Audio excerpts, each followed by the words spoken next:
All right. Well, I've been trying to get together on this. I got it running. I actually did kind of drive it. Shifts great, everything works great, but I noticed upon parking it after I got back that I have a massive oil leak.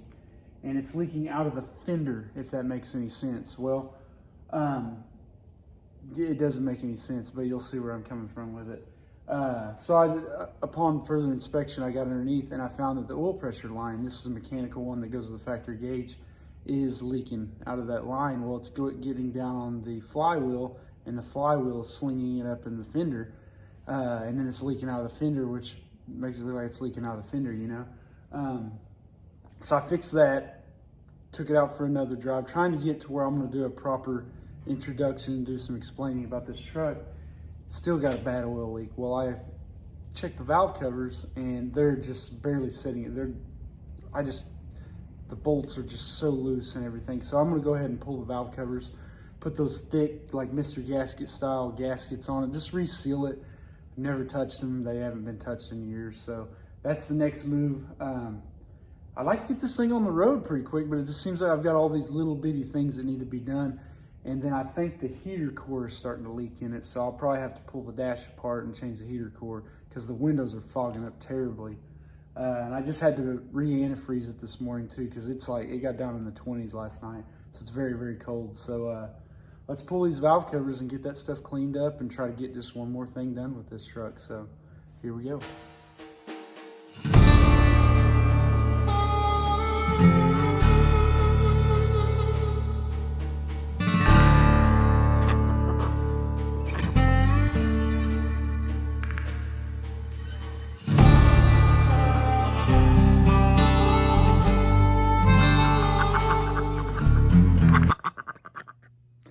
I don't know if I've mentioned this yet, but I really dislike the wintertime.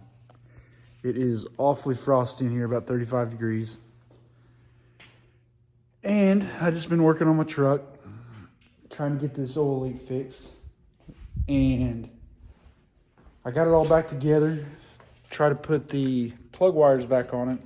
Found out on the number 8 cylinder, I broke one of the plug wires. Well, on point style distributors, they have different plugins that go to like the distributor, you know, and I don't have any more of these wires, so I'm kind of SOL on that. And I bought those wires like 5 years ago and put on here, and they're just falling apart. So yeah, they've got that kind of head like that on it, which is not what an HEI has, you know. So I was like, so I did the right thing, not knowing if I fixed the oil leak or not. I got the valve covers on, not knowing if I fixed the oil leak or not. I just dove in and decided, let's go ahead and put the HEI and a new set of wires on it. So that's what I'm working on now. I've pulled most of all the point stuff off of it. I got the cap and the rotor and all that stuff and everything. So I'm getting ready to pull the distributor out. It's pretty easy. I mean, it's not that hard. I bought an Excel distributor because I've bought about 3 or 4 of those Amazon, you know, $75 distributors. And I thought, thinking, man, and the K5, I found out the module that's in the bottom of the distributor, that little black, I can't point at it because I'm holding the phone, it went out. So that's why the Blazer was dying. And usually I've just had those go out, but I guess it's getting hot and dying and it's going out. So I got to change that module on that. But anyways, I bought an Excel, one of these high output distributors. I just got it from Advanced. They had it in stock and everything. So I'm going to put that in there. And then I like these MSD Street Fire spark plug wires because I can build them to length and they look nice. They don't look all crappy and crummy, and you don't have just a spaghetti mess of wires going in there. So that's what I'm working on now. I'm just going to go ahead and get started on this. Or I'm going to attempt it because it's awfully cold out here. And I'm not into it. I'm kind of not even in the mood really. But I'm going to try to get number 1 up on top dead center. And make sure that pointer or that dash that's on the distributor, I don't know if you can see it down here on the timing mark, I'll make sure that's on 0. If this, yeah, it's still on here. So I'm gonna clean that and make sure it fits in there. But that's what I'm working on now. I apologize for that light. You probably didn't even see nothing when I did that. But yeah, so that's what I'm gonna do next. Pull that number 1 spark plug out. Try to retime this and get that stabbed in there. So let's attempt to get after it.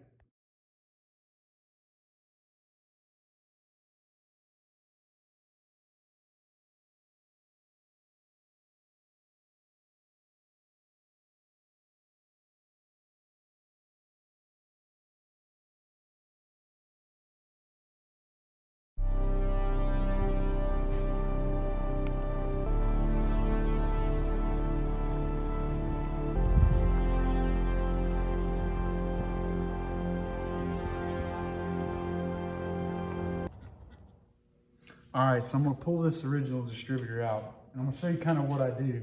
I've got number one top dead center. I've got the mark lined up on the harmonic balancer. I'm gonna see if I can show you real quick. Now, I apologize for my lighting situation. My light up there is just burned out.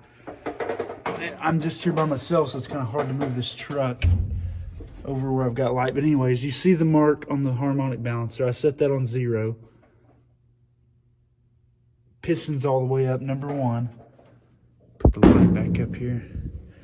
So what I like to do is, well, I'm trying to think of the best way to explain it. First off, on the bottom of your distributor, you have like a little, it's like a rod that's got a slash in it.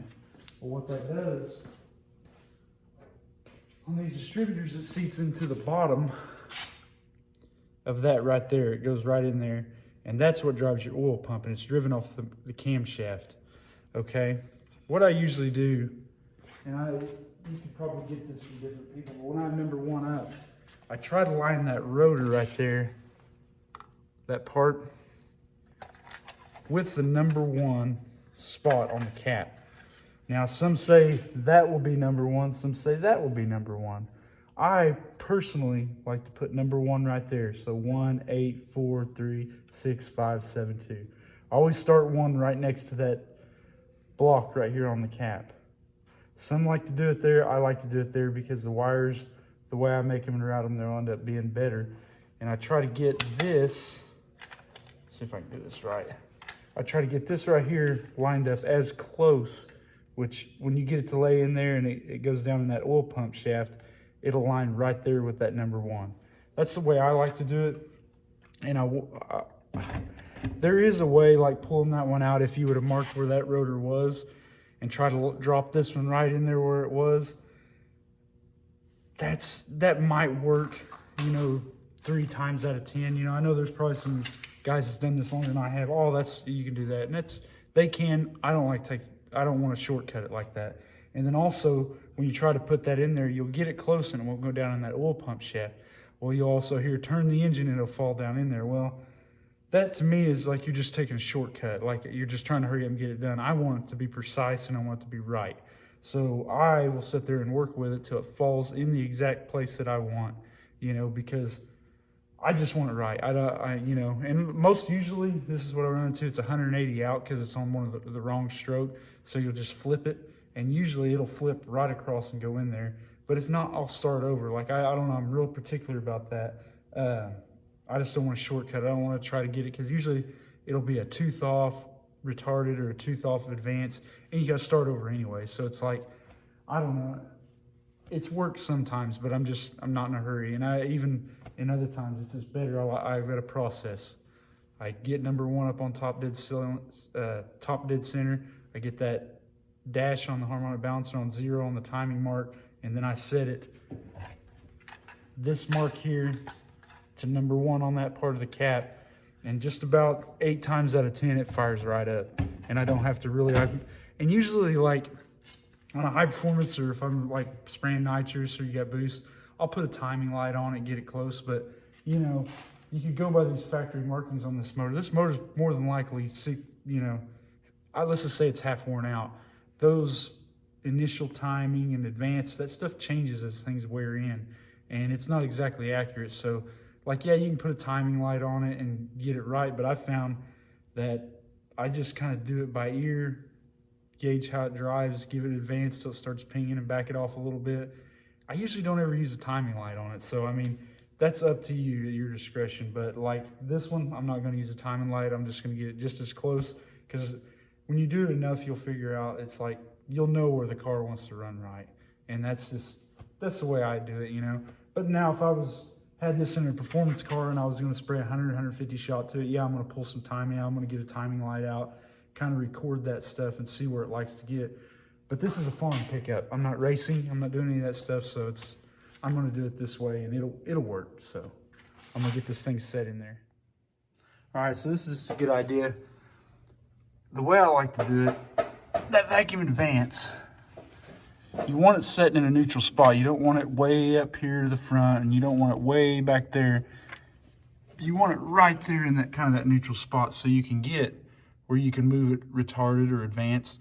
But here's the reason why I try to do it like this. So right there, I got it about where I want. Well, look where that rotor is pointing. Right in between where number 1 and number 8 would be. So what I'm going to do is pull it back out, adjust that oil pump rod, and try to get it closer to this one, because right now it's landing right in the middle of that. Now you could push that all the way back and catch that one. I mean, that would make it run, but you would not be able to get your adjustment, and to me it would be wrong, and then you would see your vacuum advance really close to the firewall. Same as if it was advanced really far too. So that's where I like to get it. So I'm going to pull this back out, adjust that oil pump rod, and try to get it closer to that number 1. And that's what I'm doing next. All right, just like that, I got it in there. Got the rotor where it points to number 1. That's where I'm going to run it. And I've got to readjust this little deal right here. That's what the factory vacuum modulator plugged into. I'm going to unscrew it and kind of reclock it where I can plug this module for whatever everything works in that box. I don't know what that's for really. It's for the dash. We don't care about that right now. Get this clocked where I can plug that vacuum modulator back in. But yeah, the HEI is in there now. We're going to start building plug wires. So we'll get that done and we'll try to get this thing fired up. I'm going to go ahead and put that plug back in number 1. But yeah, it's really pretty straightforward. It's not that hard. So let's build our wires. All right, I'm back at it again here. I decided to go ahead. We're getting ready to build our plug wires. We left off on that video last night. I decided just to go to bed and get some rest. And now I'm back. But we're going to go ahead. I thought about it last night when I pulled that plug. I was like, I've never put spark plugs in this thing. And it hasn't ever since got rescued 5 years ago. Never had spark plugs, except for the one that fell out on a trip, and I had to put it back in. So I went down to Advance, same place I got the distributor from, and I went ahead and bought a new set of spark plugs. So I'm just going to go ahead and get this tune-up done, and that way, when I'm finished with it on this round, this thing is going to be ready to go. So I'm going to work on that, and then I've got my grease here, and I've also got my plug wires sitting out here, kind of warming the boots up a little bit, because we're getting ready to make our wires and get this part of the job done. And I remembered I've only got a few zip ties left, so I'll probably have to get some more of them. So I won't get this done today, but I'll at least get something done with it. But, you know, I kind of had an epiphany the other day. I was like, you know, I have so many unfinished projects, and I only have, at this moment, kind of one runner, and it's out there. And I'm going to have to do a little maintenance to it here pretty soon, like on the front suspension. So I was like, okay, I'm going to just go ahead and knock this out. I'm going to get this tune-up done. I'm going to go in here. I've got a few rust spots to fix in the floor right there. I'm just going to go ahead and do that, weld that in. I ordered a new set of rockers and cab corners. I'm going to knock that out. I'll try to paint match it as best I can. I'm going to order a carpet kit, get some of that kill mat for the sound deadening, and then I can't believe the seat cover costs as much as it does, but then I'm going to do that. And basically, this truck is going to be almost done as far as I'm concerned. Like, it'll be ready to use. I'll have something pretty nice, and then I'll figure out when I'm going to tear it down and clear over it. And then again, hopefully here soon I can find a tailgate that matches this truck. I've got an idea on how I'm going to go search for one, but yeah, aside from those few things, that's what I'm going to do. That way this thing's going to be a runner. It's going to be ready to roll, and we're just going to go that direction. I'm just going to keep going until I get all this stuff done instead of worrying about getting it on the road and jumping right into driving it. Because like I said, it needs to be tuned up. I want to shut the hood and be done under here. I'm going to change these belts too while I'm at it. I forgot about that. But yeah, then move on to that, and then we'll have a complete running driving truck that's going to be ready to go. And that's kind of what I've been kind of planning on doing here. I just had to think about it a little bit, but yeah, I'm going to get started and try to knock some of this work out before I have to call it a day, but it's getting there.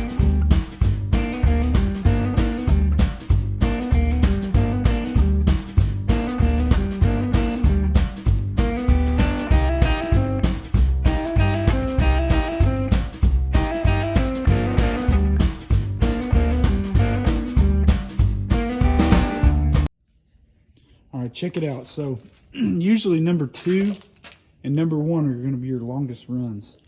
So what I'm going to do here is I'm going to put this on the number 1 spark plug. Let's see if I can get down in here. I'm going to put the straight boot that goes right here.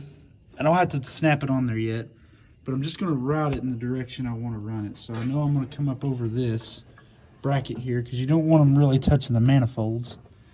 I'm going to bring it up over this bracket, if I can get my fingers around here. Pull this wire here, and I apologize for the crappy camera work, but I'm by myself. Okay, we're going to lay that wire over like that.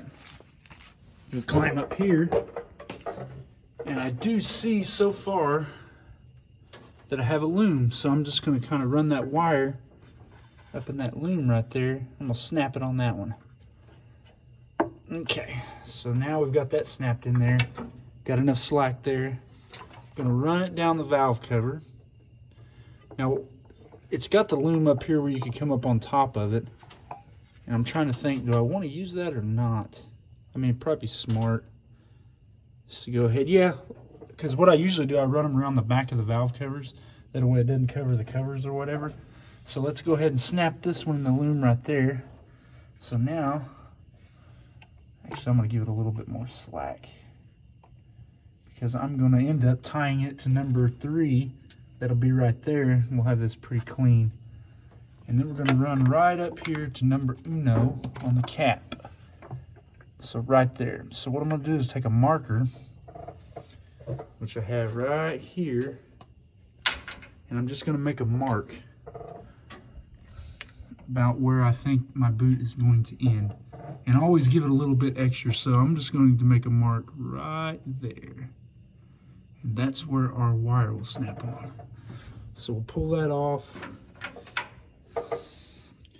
And what I want to do is tie them all together and go around the back of the block where you don't hardly see them.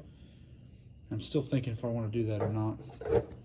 Because it takes a little bit, if you're wanting to route these where they look good, you kind of get an idea of what you want to do. But it doesn't look good when you have your wires all running together and your looms are empty, so probably gonna go ahead and run it through the factory looms, why not?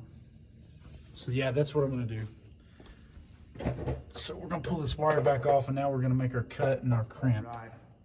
I'm trying to do this the best angle I can, being by myself, but you remember the mark that we made right there. So what we're gonna do, you got this tool that they give you, you're gonna slide that in there. You see where my mark and stuff is.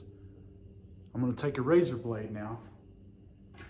You'll lay it in that trough, just like so. And I would take and make it a little bit longer than your mark. And you're going to take and you're just going to spin that wire in there just like so. That way it keeps it straight. And just get that spun all the way around. Get a good cut on it. But not to try to cut through the electrode that's in the middle. So, I'm going to pull it through a little bit. You see I got it spinning just like so. So I'm going to take the wire cutters.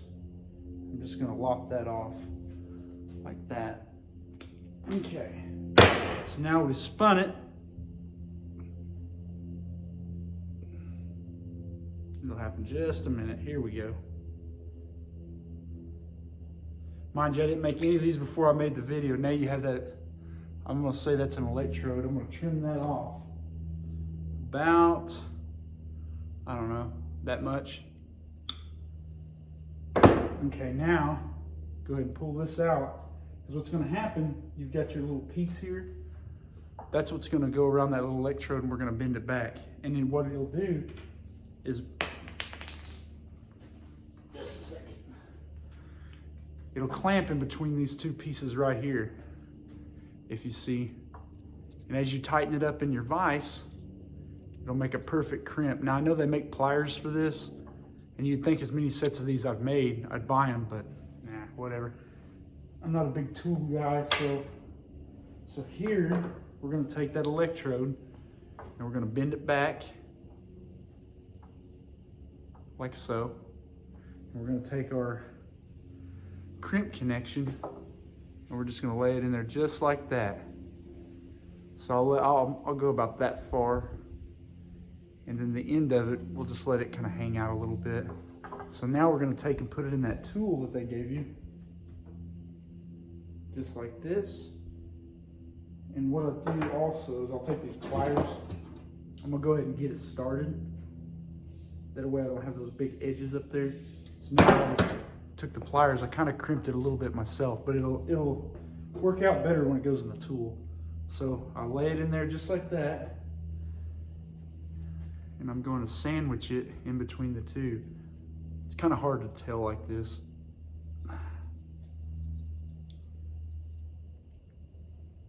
Like I said, it's easier when you got it right in front of you and you got it on the bench and you're not making a video. So, bear with me here.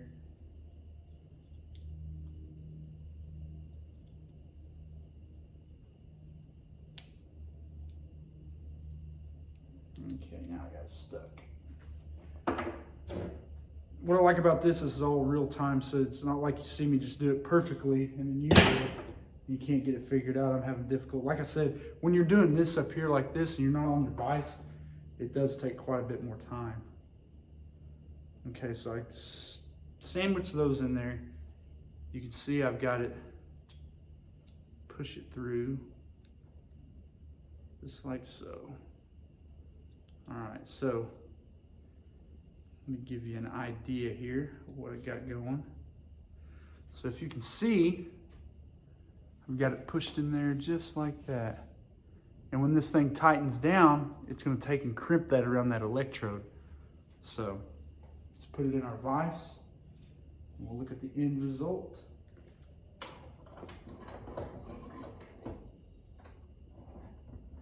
Okay. Now I'm going to bring this down here so you can see. Okay. So you can see it in the vise, the way it's set up. It's a little crooked, but it's going to work. We're just going to keep tightening that. It's going to just smash it and crimp it right down. Okay. Now we're going to loosen that up.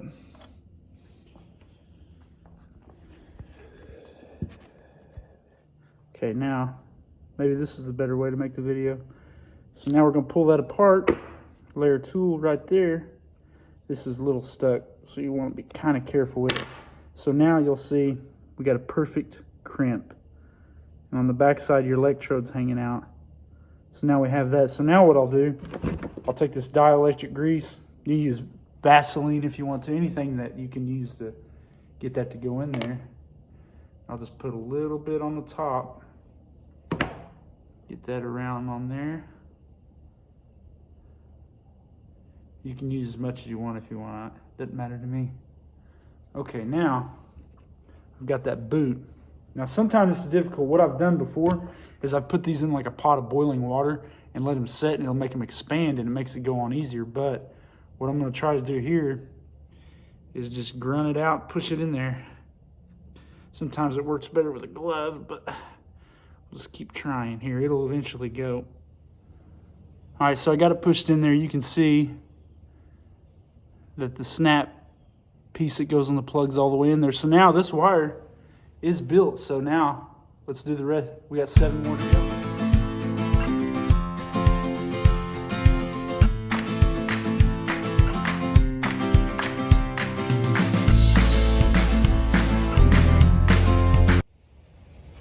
All right, we've been blessed with some beautiful weather here in Oklahoma. It's about 60 degrees. Went ahead and strapped on a new set of tires and some clip-on pedals on the bicycle, but we didn't come here to look at bikes. We came here to work on this. So basically down to Check out the wires here. They are all routed, put back together. All we have to do is run our 12-volt wire to the battery side of that. So on these trucks, I remember because I've messed with a couple of these, all I have to do basically is I'm going to plug into this port right there. That's 12-volt keyed switch. So we're going to make up a wire, do some crimping, find the hole in the firewall to run it through, and see if this thing will hit. We will find out if I'm 180 degrees out on the timing or it's just right. So let's get this going. But yeah, another beautiful day. I'm winding up. This should be, aside from an oil change, running into the last mechanicals we're going to do on this for a little bit, and then we're going to tackle these little rusty things here, which on your 67 through 72, you can just bank on doing that, and the cap corner. So we're going to repair that, carpet, padding in the floor, and then that very expensive seat cover that I'm not looking forward to. So I got the truck timed, I got it fired up, and it sounds pretty good. I kind of think I got it a tooth off because it's 180 degrees out, but we'll fire it up. It does seem like I kind of flooded it a little bit, but I want to show you something.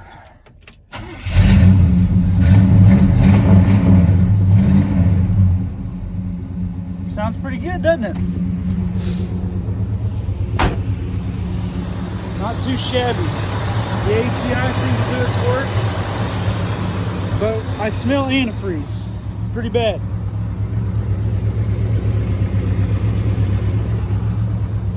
What? What happened? I don't know. I heard something go tink, tink, tink, and the truck runs fine though. I see nothing on the top that shows it has anything wrong with it. But, I mean,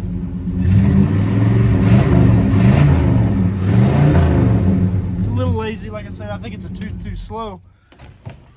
Where's the antifreeze coming from? I mean, it is making a hell of a mess. So, I'm telling you, it's the gift that keeps on giving. But I love this truck. So it's not going down without a fight, and I'm going to say that's what none of these do. So I hate to say it, I may pull the engine out of this thing, but I think it blew a freeze plug out of the back. I don't know, but we'll let's dig in and find out what's up. See, but we're running antifreeze out somewhere. It's running down the torque converter, so I would imagine. Like I said, I can't get under there, and I got things I got to go do, so I can't just get all really nasty. The bad thing is the thermostat's not open, so I'm just going to use the phone here. Let's try to look and see.